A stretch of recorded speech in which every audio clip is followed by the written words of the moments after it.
Hello दोस्तों, मेरा नाम है अपराजिता और आपका evidyarthi.in में बहुत बहुत स्वागत है। और यार अप्पू की पाठशाला में भी आपका हमेशा से स्वागत रहा है और आपको मेरा प्यार भरा नमस्कार।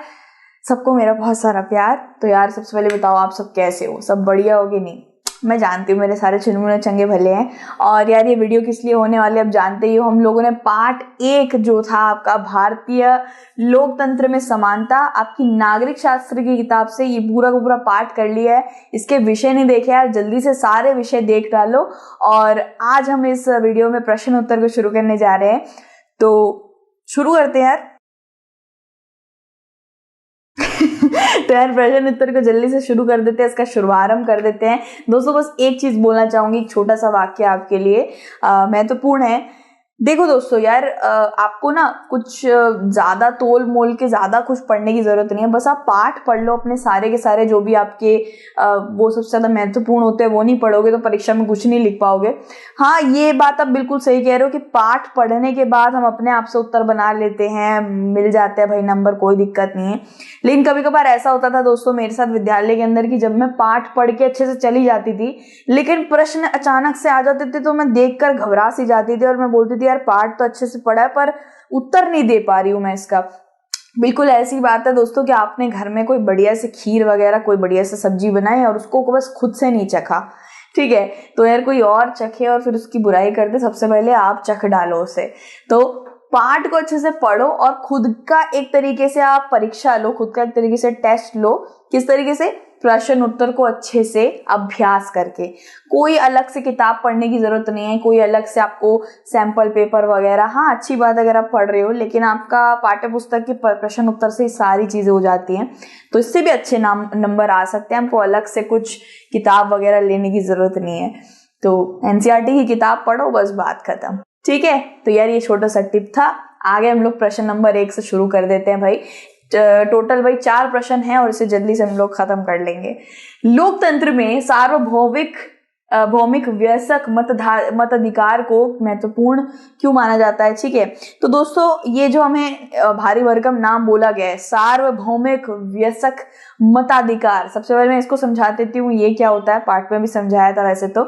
इसको अंग्रेजी में यूनिवर्सल एडल्ट फ्रेंचाइज, कहीं ना कहीं आपने ये शब्द जरूर सुना होगा, यानी कि 18 के बाद आपकी बारी आ गई है वोट देने की, ठीक है। अब यहाँ पे बोला गया है कि लोकतंत्र के अंदर सार्वभौमिक वयस्क मताधिकार क्यों महत्वपूर्ण है? अब ये महत्वपूर्ण इसलिए है दोस्तों क्योंकि एक वक्त या बच्चे की जिंदगी में, हर एक इंसान की जिंदगी में एक वो क्षण जरूर आना चाहिए जिसके अंदर उसको ये एक तरीके से उसके अंदर ये आप कह सकते हो जानकारी आए कि वो भी एक उसके पास भी एक हक है, वोट देने का हक है। वो भी अपना प्रधानमंत्री, अपना चीफ मिनिस्टर जो भी है चुन सकता है, ठीक है।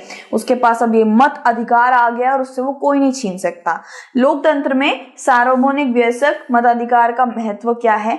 तो इस तरीके से एक आप ये खुलने वाली मतलब ओपनिंग लाइन कहते हैं इसको, ये अगर आप लिखोगे ना तो काफी अच्छा लगेगा उत्तर आपका, एक तरीके से सहज सुंदर उत्तर लगेगा।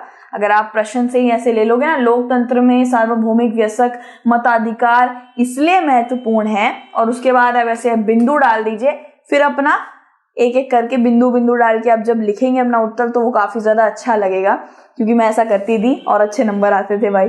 तो सार्वभौमिक वयस्क मताधिकार भारत के सभी नागरिकों को प्राप्त होता है। सबसे बड़ी बात तो ये महत्वपूर्ण इसलिए क्योंकि ये सबको प्राप्त होता है और एक समानता की एक महसूस हमें दिलाता है कि हम सब समान हैं, सारे पूरे तरीके से समानता मिल रही है हमें और सबको ये अधिकार है मत देने का। दूसरा, सार्वभौमिक वयस्क मताधिकार का विचार समानता के विचार पर आधारित है।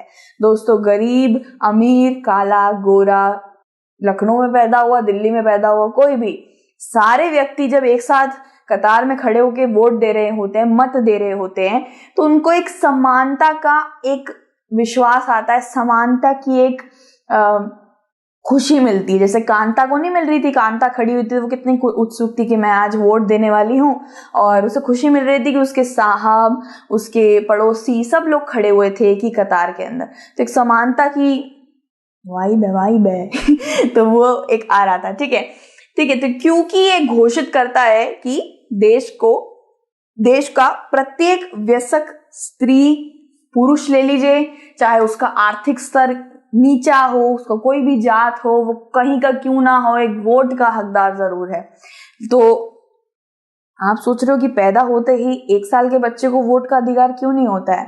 तो बात दोस्तों ये है कि जब ये मताधिकार, ये सब चीजें हम जब पढ़ रहे होते हैं, जब तक एक इंसान को अच्छे से जानकारी नहीं होगी तो उसको ऐसे थोड़ी ना वोट दिला देंगे, है ना। तो जब तक उसको 17-18 की वर्ष तक सबको इस चीज की जानकारी हो जाती है कि इंसान एक जागरूक इंसान बन जाता है, फिर उसको ये अधिकार दे दिया जाता है। ठीक है। सार्वभौमिक वयस्क मताधिकार के माध्यम से भारत का प्रत्येक नागरिक अपने प्रतिनिधि का चुनाव स्वयं करता है।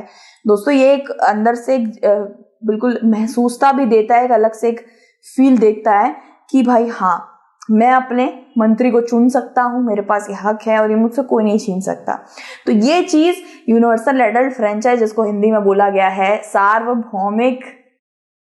सार्वभौमिक वयस्क मत अधिकार, जिसके बोलने पर मेरी जुबान टूट रही है, ये लंबा सा जो चीज मैंने अभी बोला ये महत्वपूर्ण है। तो भाई 4 पॉइंट लिखवा दिए, आप भी लिख डालना। ठीक है। प्रश्न नंबर 2 देखते हैं भाई क्या है।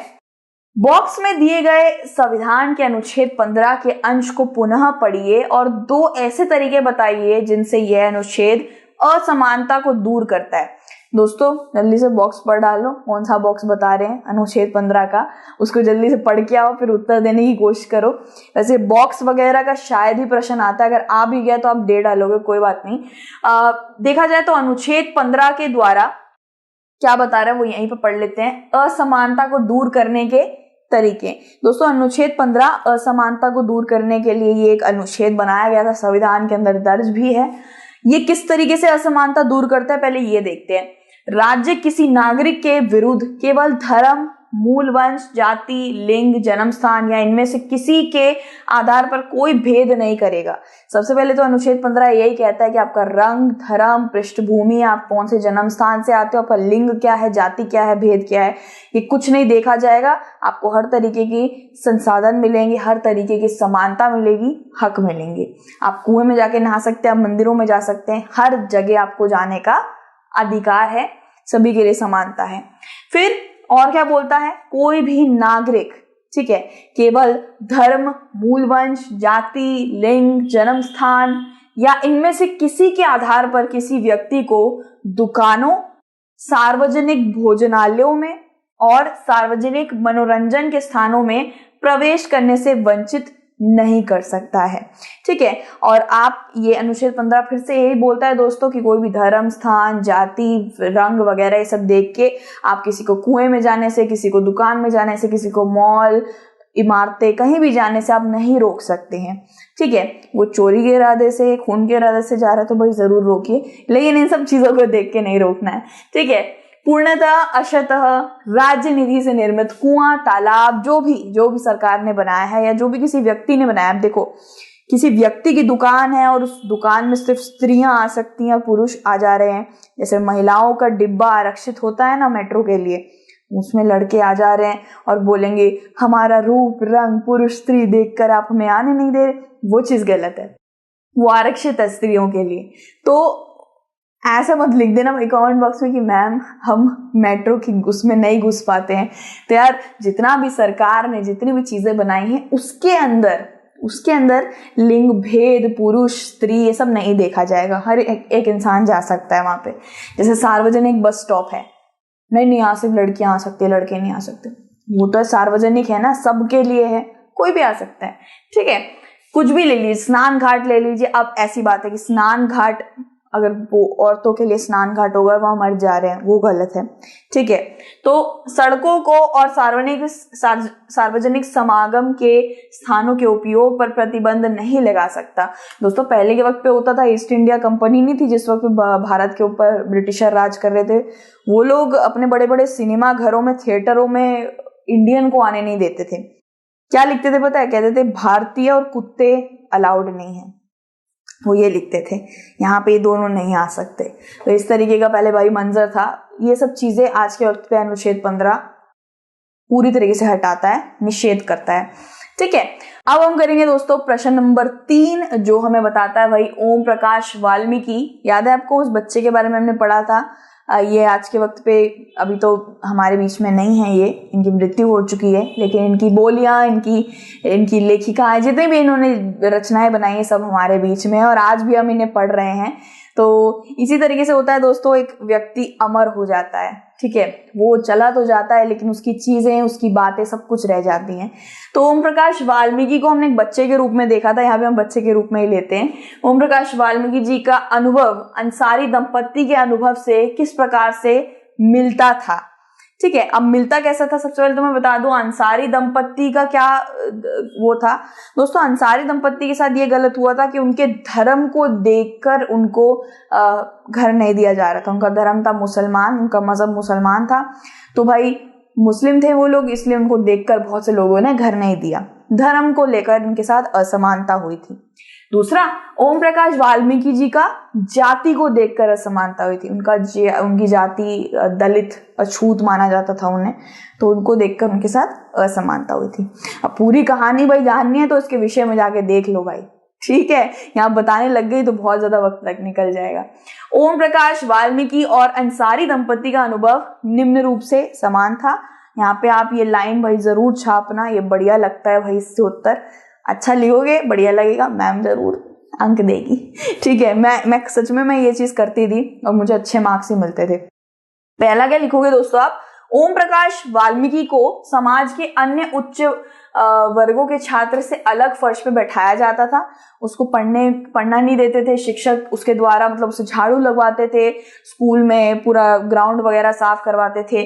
और अंसारी दंपत्ति के साथ ऐसा नहीं हुआ था, अंसारी दंपत्ति को भी अपने मकान में कमरा नहीं देना चाहते थे। तो यहाँ पे दोस्तों ये हो रहा है, इसमें आप शायद एक ये समानता ले सकते हो दोस्तों कि दोनों को एक इनकार मिला है, दोनों को समानता नहीं मिली है। हाँ, शायद पीछे वजह अलग है कि किसी को धर्म पे मिली है, किसी को जाति पे मिली है, लेकिन इनकार दोनों को ही मिला था।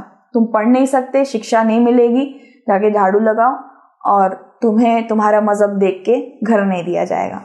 ओम प्रकाश वाल्मीकि के साथ असमानता का व्यवहार जातिगत कारणों से किया गया था दोस्तों, जो मैंने आपको पहले ही बता दिया, सॉरी, मेरे दिमाग से, मेरे मुंह से निकला ही राम। ये क्या हो रहा है यार, टंगा स्लिप हो गया है, उसके लिए हमको माफ कर दीजिएगा, ठीक है। यार भूख लग रही है, क्या बताऊं, आप लोगों को लग रही है ना भूख? थोड़ा कुरकुरा लेके बैठो यार, मजे से देखो, तभी तो मजा आएगा। ठीक है यार, मैंने ये चीज पहले ही बता दी है, ठीक है, बहुत पहले ही बता दी भाई। ओम प्रकाश जी के साथ जातिगत मामला हुआ था, जातिगत कारणों से उनके साथ असमानता हुई थी, उनकी जात को लेके। और अंसारी दंपत्ति के साथ भाई उनके साथ ये व्यवहार उनका धर्म को लेके हुआ था। ये चीज जरूर लिख देना भाई, ठीक है, बिल्कुल बिल्कुल लिखना है इसे, ठीक है। तो ये चीज आप लिख देना कि दोनों को इनकार, समानता ये थी कि दोनों को इनकार मिला, एक को घर के वजह से, एक को शिक्षा नहीं दी गई, और दोनों का आप वजह भी लिख देना कि किसको धार्मिक तरीके से असमानता मिली और किसको जातिगत तरीके से। भाई अंतिम प्रश्न पे आ गया, जो है प्रश्न नंबर 4। कानून के सामने सब व्यक्ति बराबर है, इस कथन से आप क्या समझते हैं? आपके विचार से ये लोकतंत्र में महत्वपूर्ण है, क्यों है? तो भाई कानून, ये बात तो बिल्कुल सही है, सब व्यक्ति को एक ही तरीके से देखता है, एक ही तरीके से समझता है। अगर राष्ट्रपति ने गुनाह किया है और एक कांताबाई ने गुनाह किया है तो दोनों को ही जेलों की सलाखें मिलेंगी, ठीक है। तो लोकतंत्र में ये महत्वपूर्ण है ये विचार। तो भाई देखते हैं, कानून के समक्ष, ठीक है, कानून के समक्ष सभी व्यक्ति बराबर हैं, इससे तात्पर्य है कि कानून के समक्ष सभी व्यक्ति समान हैं, चाहे वह भारत का सबसे बड़ा पद राष्ट्रपति हो या एक सामान्य नागरिक हो।